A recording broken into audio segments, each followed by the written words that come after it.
శ్రీరామ రామ రామేతి రమే రామే మనోరమే సహస్రనామ తత్తుల్యం రామనామ వరాననే.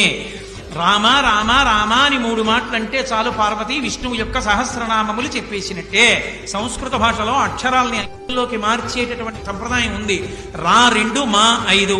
రామ అంటే 2 × 5 × 2 × 5 × 2 × 5. 2 5 10, 10 2 20, 25 100, 2 200, 100 2 200, 205 1000.